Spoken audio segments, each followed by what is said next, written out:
माशाल्लाह। ते वेखो कितना खूबसूरत बिल्ला है। सैम इनका नाम है, बड़ा प्यारा है माशाल्लाह। इधर वेखो जमाई लै रहे है, कितना खूबसूरत है छोटा जिहा।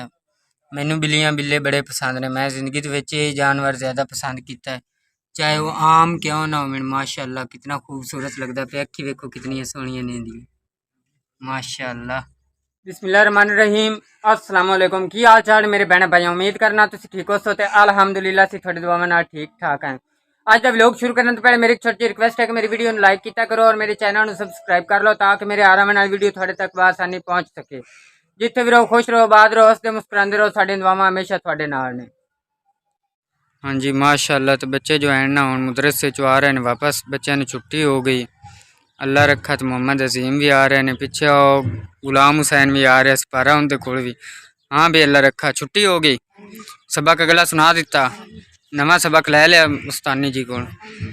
ठीक हो गया, चलो घर। पिछला टाइम हो गया है तो हुण असीं चले हैं बेगम साहब नूं लैके लेडी डॉक्टर को, क्योंकि उन्होंने चेक करवाना है। इस वजह से जा रहे हैं। जे तो चेक करवाया तो उन्हें आख्या भी इंशाअल्लाह अल्लाह पाक खैर करसी तो हफ्ते तक ऑपरेशन करना पौसी। पर साढ़े जो हमसाए हैं ना, उन्हें आख्या भी तुसीं उधर जाके चेक करवाओ, क्योंकि अगे भी हफ्ते तो 2-3 दिन उत्ते हो गए ने। तो इस वजह तो हुण असीं अज डॉक्टर बदलने जा रहे हैं, मतलब होर किसी डॉक्टर को जा रहे हैं बेगम साहब नूं लैके। तो यह बेगम बैठी, उधर पर खाला होरी बैठे ने, भाई होरी लम्मे पे ने। ते बच्चे भी ने दो, इकरा फातिमा मोमना ते बाजी होरी बैठे ने, अम्मी होरी ने। हाँ जी माशाल्लाह। तो मोमना जो है ना बड़ी तेज है। हाँ जी बाजी चलो आप चलने हैं। चलो अल्लाह करे चल नॉर्मल हो जावे। और अब तो आप की लेना, आप गरीब बंदे ना पहुंच पाउंदी ऑपरेशन दी मोड़न ऑपरेशन करा करा के तो मको इना मारना ना।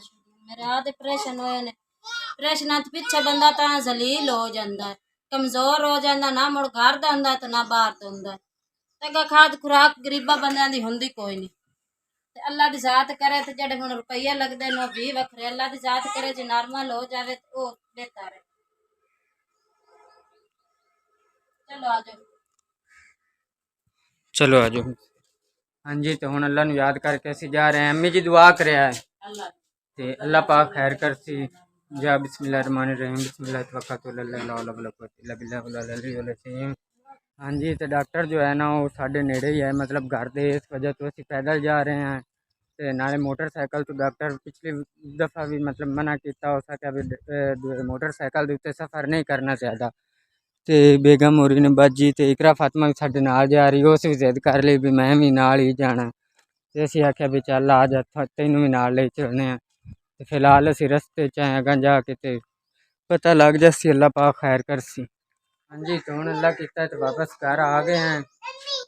तो बाजी सुनाओ उन्हें की आख्या डॉक्टर मुड़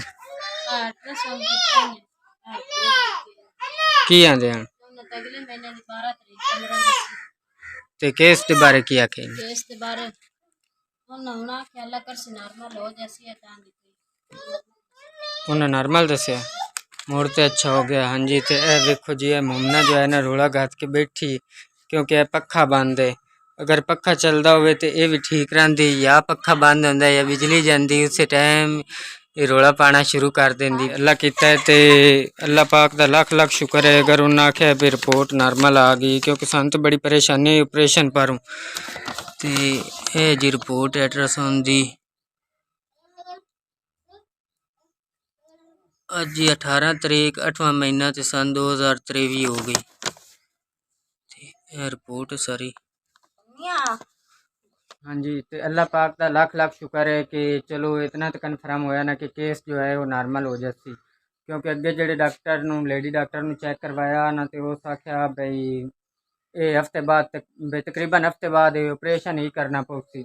पर अल्लाह पाक का शुक्र है कि हुण डॉक्टर आख्या भी नॉर्मल केस हो जाती। तो मगर टाइम होया खोता हुणे अजाना आवन वालियां ने।